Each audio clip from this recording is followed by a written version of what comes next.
Thank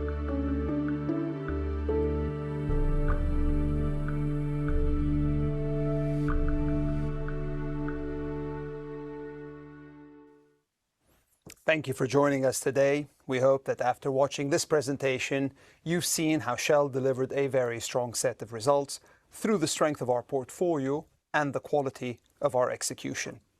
Now, Sinead and I will be answering your questions, so please could we have just 1 or 2 questions each so that everyone has the opportunity. And with that, could we take the first question, please, Jake? Our first caller is Biraj Borkhataria from RBC. Hi, thanks for taking my questions. The first one's just on the distribution front, and going back to your comments in Q1, you cut the buyback, trimmed the buyback, let's say, and the argument you made was you wanted to be agile and tactical.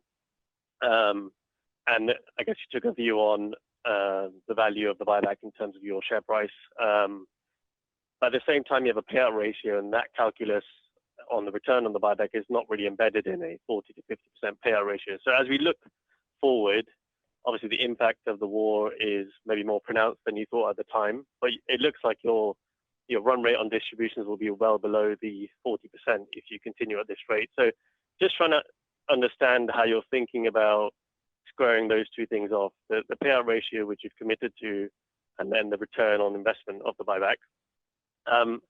And then the second question is just on the low carbon front.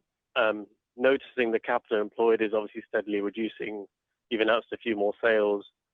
You've targeted, improving returns in that business. Could you say what proportion of that 15 billion capital employed you have on the books is generating acceptable returns at this point? And I'm thinking beyond the trading that goes into that segment. Thank you. Okay, Sinead, do you want to start with the first one? Maybe I'll go to the second one after that. Happy to. And thanks, Biraj, for the questions. Indeed. So first and foremost, I think it's fair to say that we have both the ability and a commitment to deliver 40 to 50% through the cycle. And we've been very clear on that throughout. This is definitely not about affordability in any sense. You talked about last quarter specifically, and what did we do last quarter? So I wouldn't say we trimmed, I'd say we rebalanced. So as we discussed at the time, we rebalanced between both the buyback and the dividends. So we increased the dividends at the time and we moved the buyback to 3 billion. So that allowed us to stay within that payout ratio.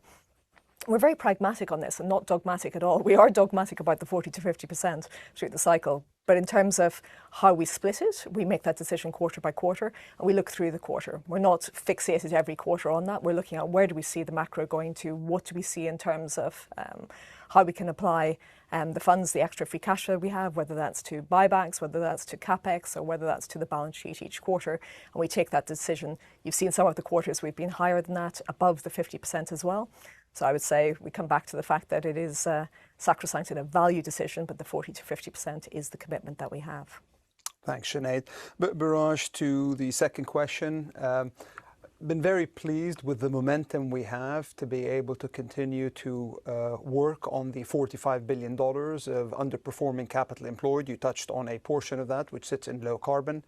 I wouldn't divorce, by the way, the trading from the assets. A lot of our low carbon business models are going to be trading back models. So what you see us doing is divesting assets that don't fit into a trading back capability and making sure that we are gearing all of our activities towards actually that trading back business model. Remember, some of that capital today is sitting unproductively because we are still building up. Take CCS, for example, take Holland Hydrogen 1 in Rotterdam. So this is capital that will start to show a return, likely in 2027 onwards. As I've said in the past, we will expect a return on that part of the business to be north of 10% before the end of the decade. And that's what we are working on over the coming years. Again, good progress. There's multiple different levers we're pulling, but we have some way to go. Thanks for the question, Biraj. Jake, can we go to the next question, please? Our next caller is Josh Stone from UBS. Hi, good afternoon. Wanted to ask about LNG. Very strong results from integrated gas this quarter. Really quite a few moving parts, but also quite a few moving parts in the outlook for LNG. So curious as to how you're thinking, if you're thinking differently about the outlook for LNG prices. There was a strong consensus around a glut appearing, but perhaps that's not fair anymore. So curious, any comments on LNG? And then related to that, more specifically to your business, are you seeing any change in customer behavior for LNG and integrated gas in terms of perhaps customers wanting to sign up to portfolio gas rather than contracting single assets? So any early change in behavior would be interesting. Thanks. Thanks, Josh. I'll touch a bit on the behaviors, and I don't know if you want to give a perspective, Sinead, on the outlook. Early days, Josh. I think everyone's trying to sort of rewire themselves to the new realities. Qatar will continue to be, of course, a critical part of the overall LNG mix, with 20% of the volumes coming from there. We have not necessarily seen a lot of short-term action as a response of this, other than in the spot markets. In the term markets, you continue to see the balance of new US supplies coming into the market, potentially new announcements on FIDs elsewhere. People, of course, anticipating what might happen with LNG Canada Phase 2. All of that means that the market will continue to be well supplied. If I look now long term, before leaving Sinead to sort of cover the short to medium term, we continue to have very strong conviction, as you saw in our LNG outlook, in the future of LNG.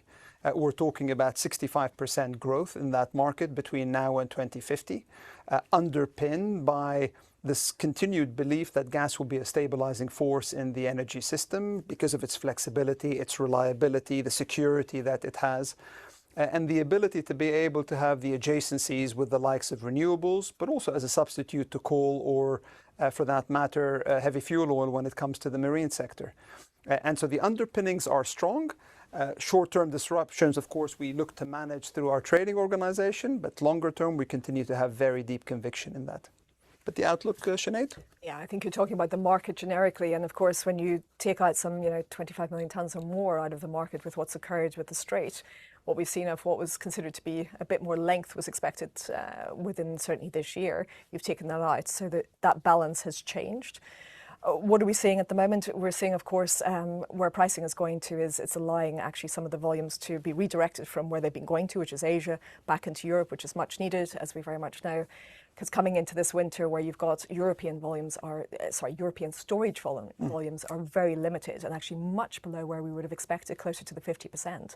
We're actually seeing that requirement very strongly here. That redirection is happening, but it does make for tightness coming in the next quarter or so. Thank you, Sinead. Josh, thank you for the questions. Jake, let's go to the next question, please. Our next caller is Fergus Neath from Rothschild & Co Redburn. Yeah, hi there. Thanks very much for taking my question. Two questions, please. So it was positive to see the recent success of the exploration well in Namibia. I wondered if you could comment briefly on the early differences and similarities between this discovery and the previously written off Graf and Yonka wells that makes this discovery more promising, as you mentioned in your opening remarks.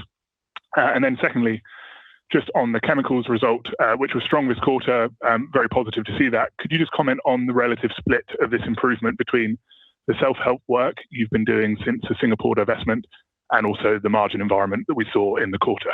Thanks. Thanks for that, Fergus. I'll take the first question and ask Sinead to address the second one. On the exploration well, we were indeed pleased with the result of that well. Again, early days, but what I would say is the biggest difference is in both the reservoir and the fluid characteristics. It was one of the best permeabilities, porosities that we had seen in the block, and it's opened up a new horizon for us to explore. We're now looking to expedite 2 appraisal wells to end of this year, to be able to allow us to de-risk some more volumes and see whether we have enough for an attractive, profitable development. So more to come, I suspect, in 2027. Sinead? Thanks, Fergus, for the question. Indeed, great to see chemicals. The results that they showed, the team is doing an amazing job here. And of course, there's 3 things that we're always looking at. We're looking at, as you say, the margins. Then we're looking at the ability to actually be competitive and control our costs and the ability to run the assets really well. Margins, you know as well as I do how strong those have been this quarter, and of course those helped significantly. But what the weighting is much more towards the fact of the cost takeout that we've managed and the operating capability of the assets. So what the team did very, very well was to be able to actually ensure that those assets were up and running. So in Pennsylvania at Monaca, they managed to ensure that it actually hit record performance as well. That allows us just to be able to push the product through and be able to actually take advantage of what is very strong margins as well, which gives us confidence as we go through, of course, what will happen on quarter. Margins will change, but it has to be supplemented by that cost and that operational performance. So well done to the team. Thanks, Fergus. Thank you, Sinead. Thanks, Fergus. Jake, next question, please. Our next caller is Michele Della Vigna from Goldman Sachs.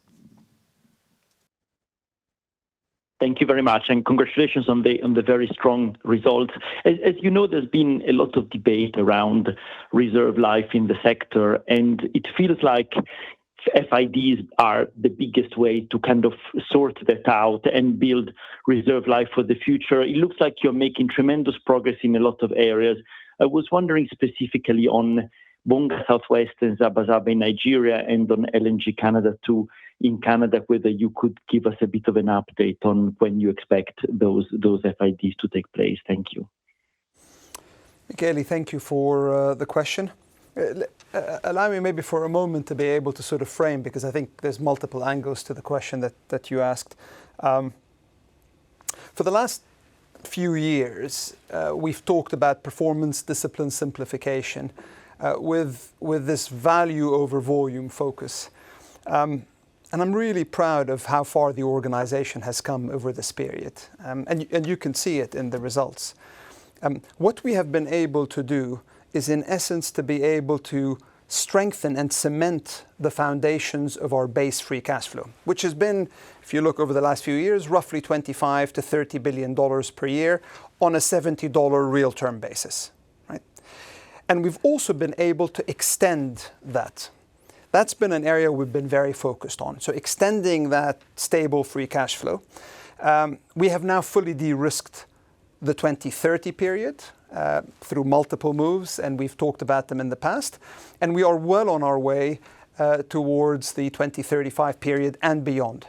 So that base, that strong foundation is very much in place. Now, to your point around additional growth, we are now starting to add layers of absolute free cash flow growth. ARC, of course, once it's completed, will add, as we reported last time, roughly $1.5 billion per year. That's additional.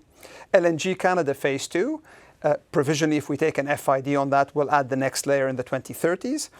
You asked when that's going to happen. It's likely to be before end of this year is what we are targeting along with the joint venture partners, subject, of course, to all the requisite approvals.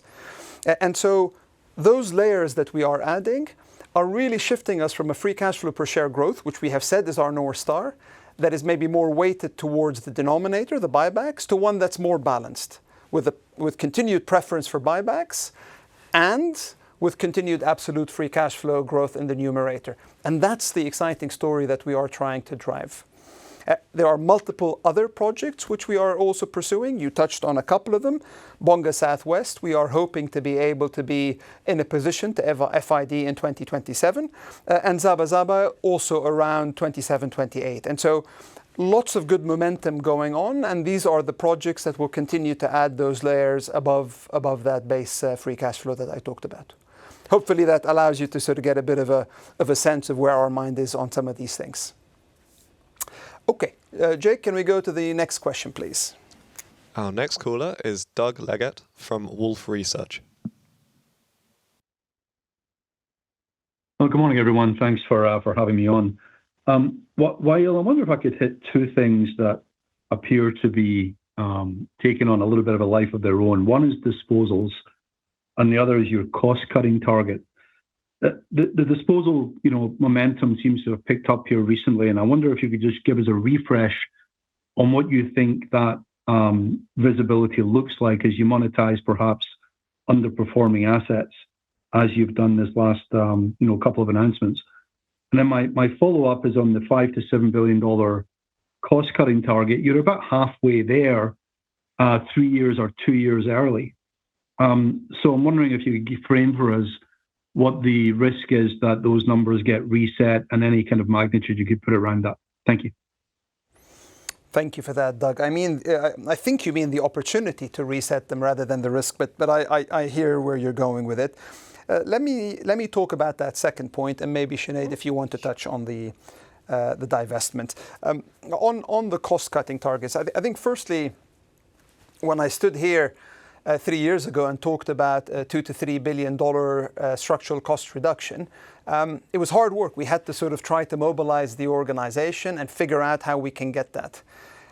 The flywheel started to turn, and we put the next target out there, the 5 to 7, and indeed really pleased how all of our business leaders and all of our functional leaders have really responded to the challenge.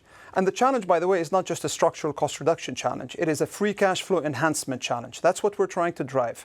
Improve reliability, improve availability, enhance business models, turn around underperforming businesses, and become leaner, more focused as an organization.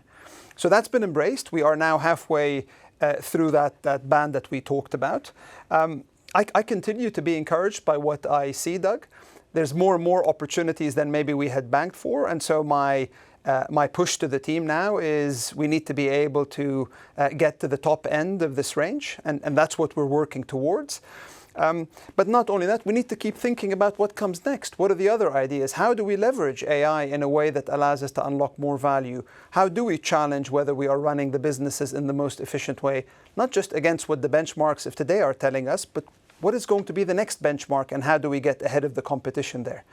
So this is much more of a culture journey than just a numbers game. And if anything, I'm energized by what I see in the organization around it. Sinead. Thank you, Wael. And Doug, indeed, great question around our divestment programme. And again, what I would say with respect to that is probably a couple of years ago, we talked about saying we want to be really good stewards of capital. We want to ensure that what we do is we reallocate capital. And that's what I would say we are doing across this company, whether it's around our distributions and back to shareholders or looking at where are we the rightful owners of certain assets or not. We're taking a lens asset by asset and making sure we look at, can we extract the maximum value or should somebody else be doing that? We're then taking those proceeds and, of course, reallocating those. So what you saw us do this quarter was a number of divestments came through, some of them where they were non-core, like Jiffy Lubes, which whilst lubricants is an excellent business for us and very strong ROACEs for us in particular, Jiffy Lube was not at the top end of that. So we put it into somebody else's hands and you see that coming in. Again, in the downstream, you saw us take the tail of some of our mobility sites. That's in South Africa. We've been doing that step by step, and you've heard us talk about Mexico before, so that's just normal progress for us where we're coming out of some of those. And of course, what you saw us do in upstream as well, liquids is key for us, but there are certain places where we look at, can we get a fair price for the asset and who is the rightful owner. So when we look at that in the Gulf of America, we've got a great operator who will take control of it. It's towards end of life and it's a fair price that we get there as well. And then you look at our renewables portfolio. We've talked before about where do we have capabilities versus others, and hence the exit from Spring in India as well. That allows us to take those funds and look at how do we reallocate it. And you've seen us reallocate into many areas in upstream, like Ursa in the past and Brazil, but particularly ARC is the one. Now, we can't always time correctly the point at which we get a great acquisition that really fits us and divestments. But of course, when we did the deal for ARC, we knew that this divestment program was coming, and you can see that it more than offsets in terms of the cash coming through. So that capital reallocation program is in full swing. There's much more to come on it as well, as we continue to hold ourselves to account at a very high bar.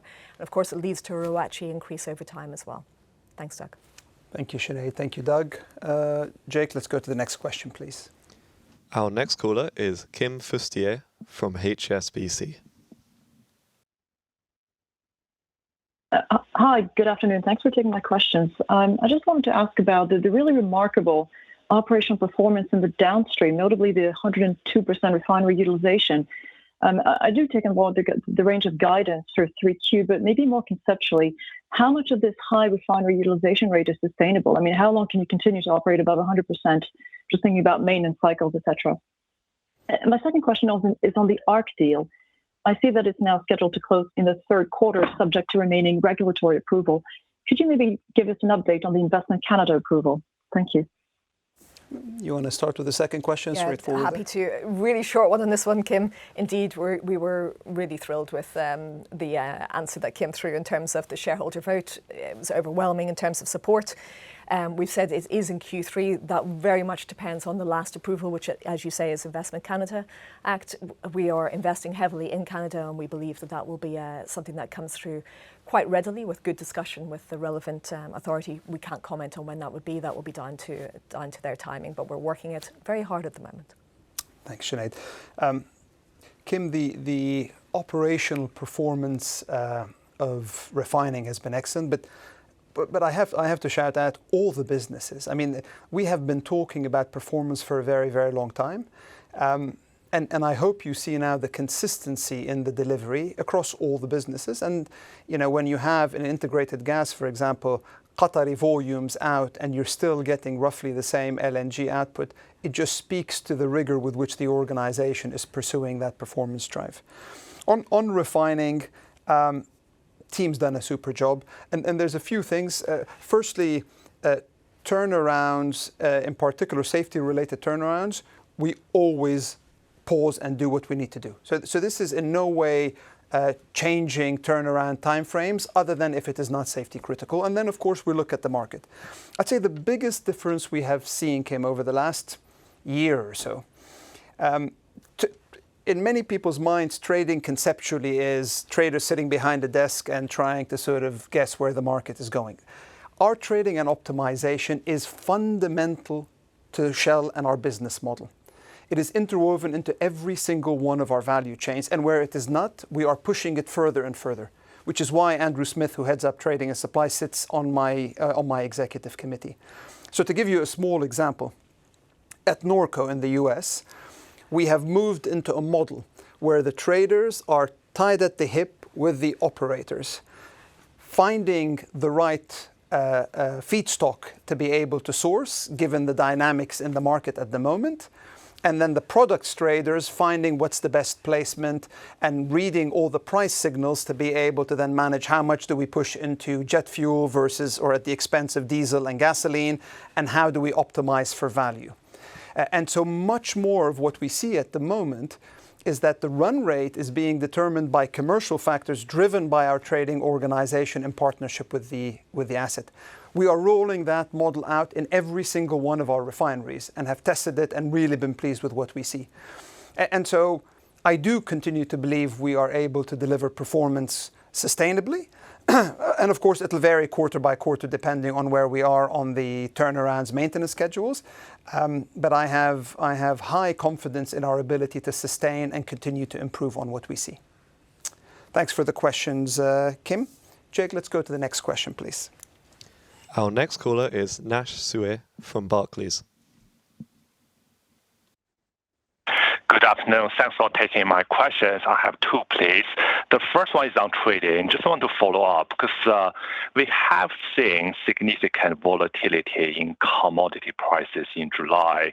I think earlier Sinead also mentioned the potential LNG tightness in Q3.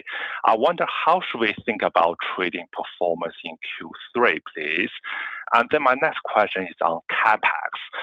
How confident are we in maintaining the capex guidance this year, please, especially given the disruption in the Middle East? We have heard companies talking about higher costs to get the rigs, FPSO.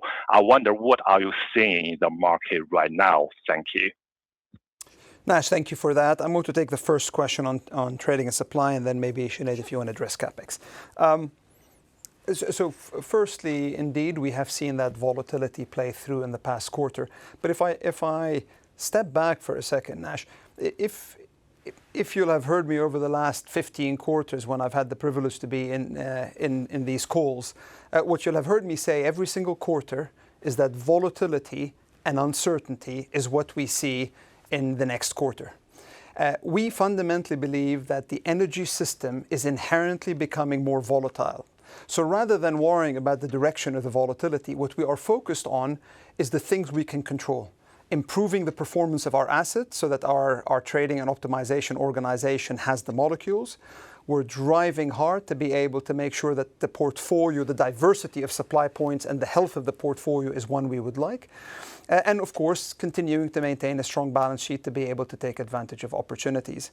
And so our trading and supply, as a company, we are built to be able to handle volatility. I would argue we are the name, if somebody believes in volatility in the energy system, Shell is the name to go after. I'd also argue that we are the name to be able to be the downside price protection in the energy sector, given our downstream footprint and given our ability to be able to unlock value even in downside volatility. And that's the business model we have built. And so as we look to the coming quarters, what I can tell you is the 2 to 4% ROACE that trading and supply is able to deliver continues to hold. And as you would expect, we are at the top end of that range, given the current volatility. And if the volatility continues into the third quarter, we expect to continue to be in a healthy part of that range. We don't, of course, guide on particular numbers quarter for quarter, and the traders will have to depend on where the market is. But we continue to see that this trading capability, one that others are trying to build, is a truly differentiating feature in our business case. Sinead? And the one add I would have there, Wael, is for Q3, the biggest thing we can do is ensure that the operational performance is strong. That gives the volumes to the trading team to be able to maximise value, whether there's volatility or not. But I agree on the volatility. With respect, actually, you asked Nash around our capex and are we confident in terms of maintaining the guidance. If you remember, we had a 20 to 22 billion per year guidance. And when we did the ARC transaction, we increased that to $24 to $26 billion. The reason for that was to cover not only the cash component of the transaction, but also to cover the ongoing capex for the rest of the year to ensure we maximise that value from ARC. So our range is 24 to 26 billion. We are confident in our ability to be able to deliver within that range, and we continue to maintain that range at the moment. We absolutely see inflation in the system, which is what you're referring to at the moment. That varies per category, but overall we're seeing it around that 5 to 6%. But we're able to offset much of that given our scale and those framework agreements we have, but also because we have locked in many things because we saw some of this coming as well. So we have confidence in the ability to do that. You asked specifically about rigs. That's less of a problem for us at the moment because we had locked those in advance, but we do see indeed what you're seeing of much more pressure in the system around those as prices are high at the moment. Thank you. In particular, those deep water rigs. Thank you, Sinead. If we can go to the next question, please, Jay. Our next caller is Matt Lofting from JP Morgan. Thank you. My congratulations on strong performance in far from normalised conditions. I'd like to ask you first about integrated gas. Very strong numbers in the second quarter, despite the impact of the Qatari assets. I wondered if you could just expand on the extent to which in conditions you're seeing a degree of natural hedge almost within the business insofar as the downtime or lost volume in the Middle East being mitigated by the rest of the portfolio and perhaps stronger margins as a result that you're able to extract through the rest of that portfolio, particularly the third-party component. And then second, you mentioned earlier the strength of operational performance across the business in the second quarter, very evident. I wanted to ask you specifically about Brazil. I think you highlighted record production in the second quarter. We've seen several strong data points from that hub over the course of the last couple of years. Are your expectations of the midterm oil production that can be extracted from Brazil seeing some upward support? Thank you. Matt, thank you for that. I'll take the second question and Sinead, leave you to the first. I think on Brazil, Matt, specifically, of course, we have an enviable position there, roughly 10% of the overall production in Brazil. The old adage of big fields get bigger, of course, applies in the context of the 2P fields, the Iracema fields, the Mero fields. And so what continues to happen is that Petrobras, a great operator, continues to look at ways to be able to optimize the facilities and how they do water management, for example, how they are able to shift across their many wells to optimize production. and to be able to take advantage of the opportunity right now, given where commodity prices are.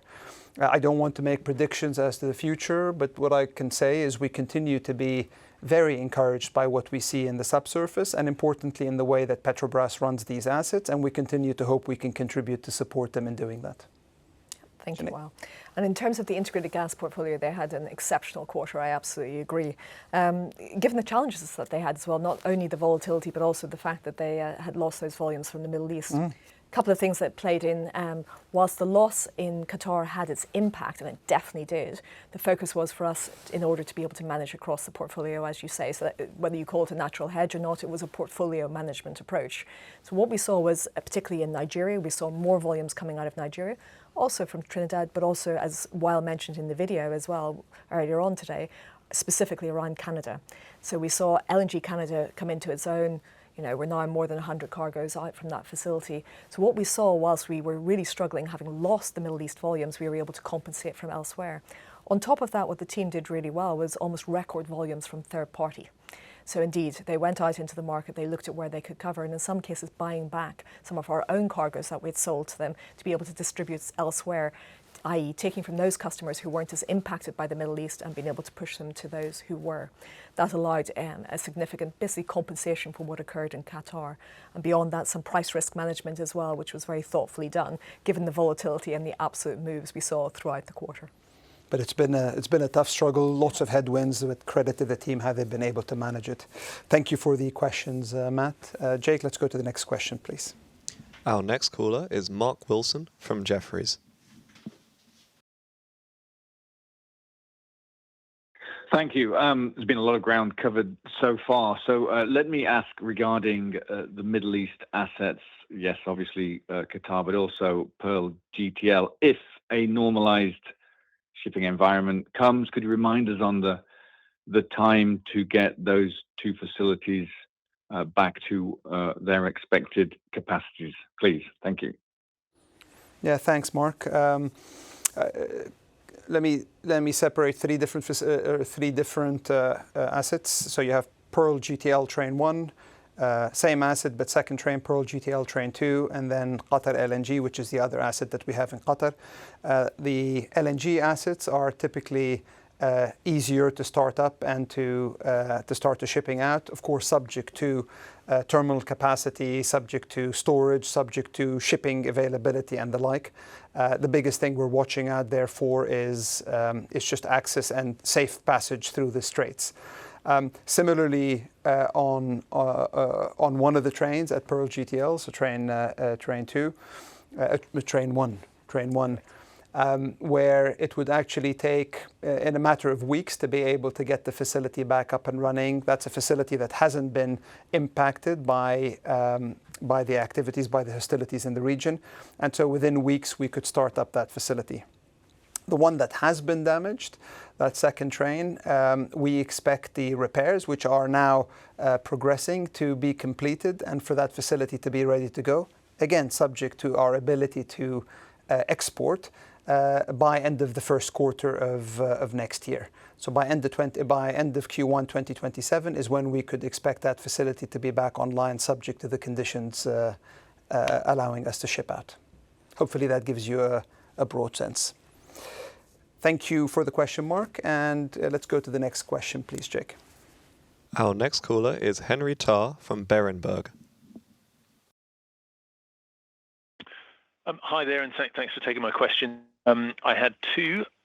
One was just on Venezuela.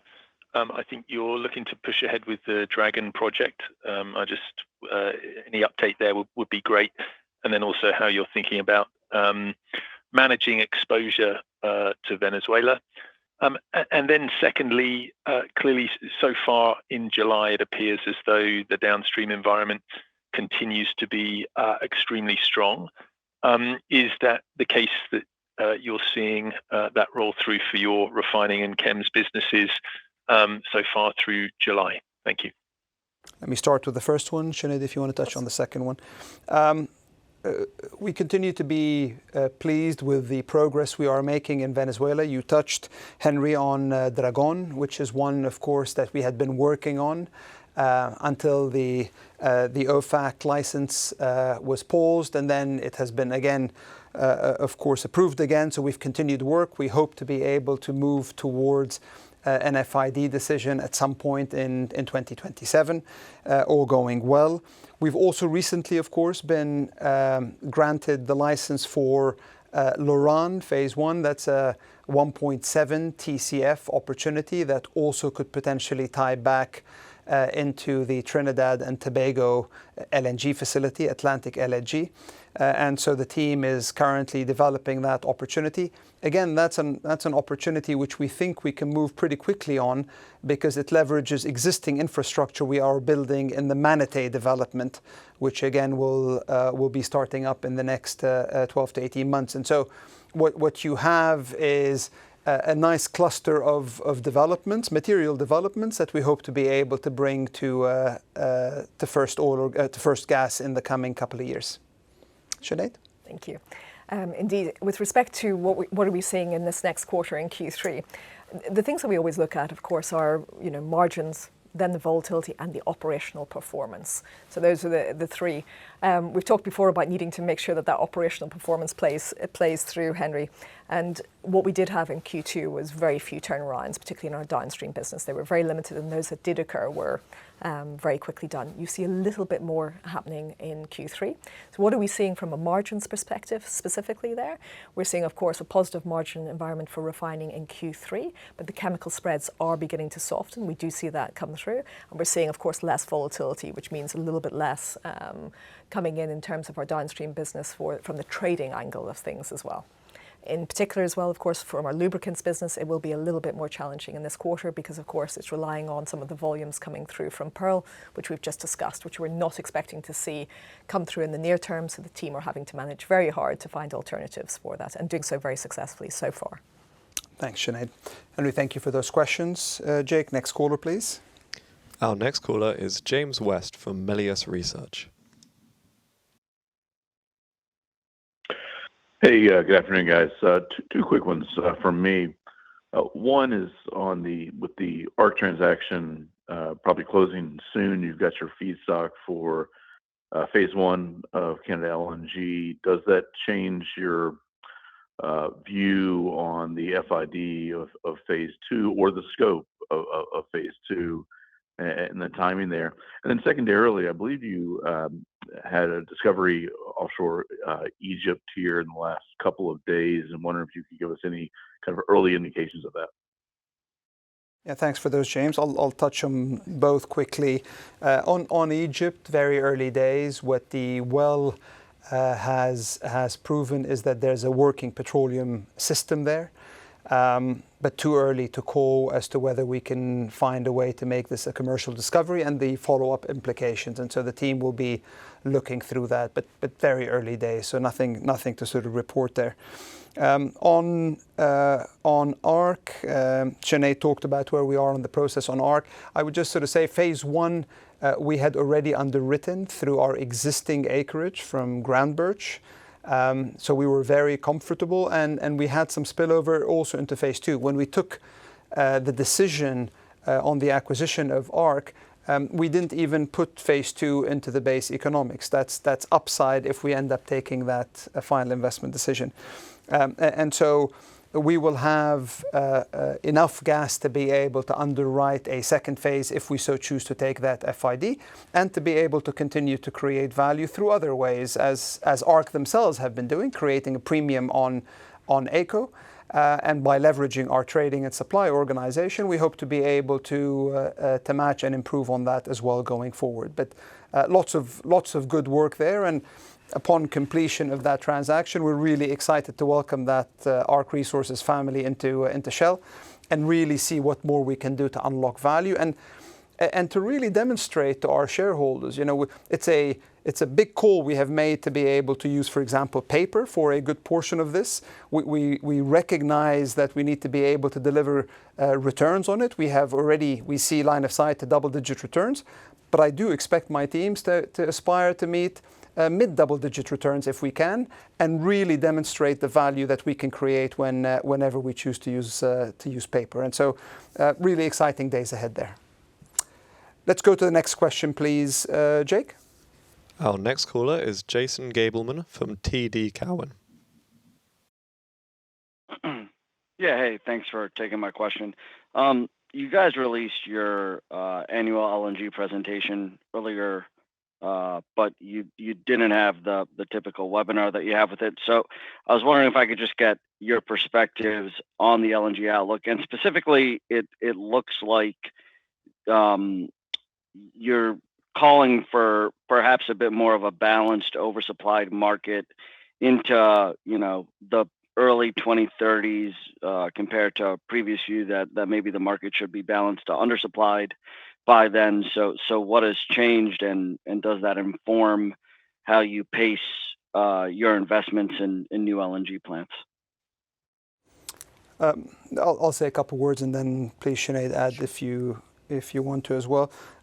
Indeed, we did not this time add the webinar, which we typically have done, and we actually delayed the issuance of the outlook because it was in the midst of the start of hostilities in the Middle East, and given how many people in the Middle East were involved in the preparation of this, we chose to pause and then just issue it without the webinar. But long story short, as I said earlier, we reaffirmed long-term conviction about 2050 and the 65% growth. I think the biggest thing that we also wanted to point to in the LNG outlook is just how incredibly resilient the LNG market has shown itself to be. Remember, at a time when some 20% of supplies were constrained because of the blockages in the Straits, customers continued to get LNG. And so that's a key piece of the overall puzzle. So we anticipate, as per the LNG outlook, around 180 million tons of new annual supply to be coming into the market by 2030, which of course continues to strengthen that market. But on the demand side, there's significant growth that we are seeing in multiple areas. We're seeing it in areas like transportation, maybe more so than we had predicted a few years ago. And we continue to see the adjacency that it plays into the power, and particularly into renewables. The biggest growth we continue to see is in Southeast Asia, in particular countries that already depend on gas, indigenous gas, where they are starting to mature those fields, and they need to import and leverage the existing gas infrastructure they have in their countries. And of course, Europe continues to be a big draw on LNG coming forward. So all of that continues to play up, Jason, in our views. And no one can predict when the tightness is going to happen, but short-term disruptions are inevitable in any commodity market. The long-term outlook continues to be very, very solid. Is there anything, Sinead, that I missed? No. Good. All right. Thank you. Thanks for the question, Jason. Let's go to the next question, please. Our next caller is Christopher Copeland from Bank of America. Thank you very much. Good afternoon. Wael, I've got one question for you. Maybe you can give us a little bit of an insight into how busy your M&A team is these days. The ARC deal is about to close. Are you telling them, please don't show me any more ideas because I'm busy enough integrating ARC? Apologies, it's been a while that I've spent my time working for M&A bankers. So just a bit of color on how busy you are these days, considering how many deals you must be being shown at least. And then if I may, Sinead, two very quick ones. I'll dare and ask you two. Firstly, there has been a considerable lag in terms of cash tax payments versus the P&L in the first half. Do you expect any of that to persist or get recovered into the second half of 2027? And then maybe briefly again on the famous payout ratio, I hope you'll agree, see whether I'm putting words in your mouth, that 40% in a very high absolute cash flow world is the counter-cyclical thing to do when it comes to the full year data when we have another 2 quarters under our belts. Thank you. Christopher, thank you for those questions. I'll start with the M&A one and then leave Sinead to address the others. I think the first thing I've been saying to the team is thank you for the terrific job that they have done on ARC Resources. We're not done yet, but I think this was, as I've said in the past, a deal we had been looking at for a couple of years, and when the stars aligned, we really moved. I was really proud with how they've moved on that. Then, Christopher, maybe back to what I said earlier. So I talked about how we had strengthened that free cash flow foundation, the base that we have, the 25 to 30, and ARC having been sort of additive and potentially LNG Canada Phase 2 being additive. So I'm very comfortable with where we are on our growth trajectories at the moment. We are not constrained, but we will continue to be disciplined. We have always said we will be disciplined. We've always said we will hold ourselves to a high bar when it comes to M&A. And while, of course, we always look at multiple opportunities, what I can tell you is nothing at the moment that I have seen comes close to ARC Resources.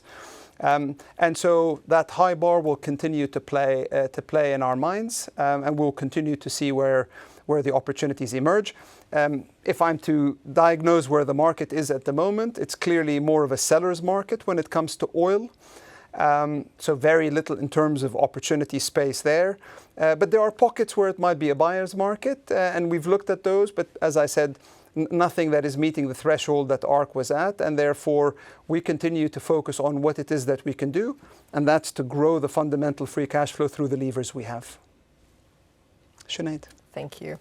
Well, indeed, and two slightly different ones, as you say, Christopher. On the first one, in terms of the lag in cash tax payments, nothing too much on this one. It really is just the timing of when the mismatch between when you actually earn it and then when you pay it, and just the timing with the payment dates set by governments. So nothing really within our own control.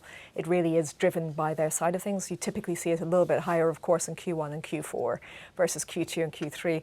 Of course, it shows up quite significantly when you're sitting on, free cash flow this quarter of some, 17 billion in one quarter. So that's where you see it start to pull out.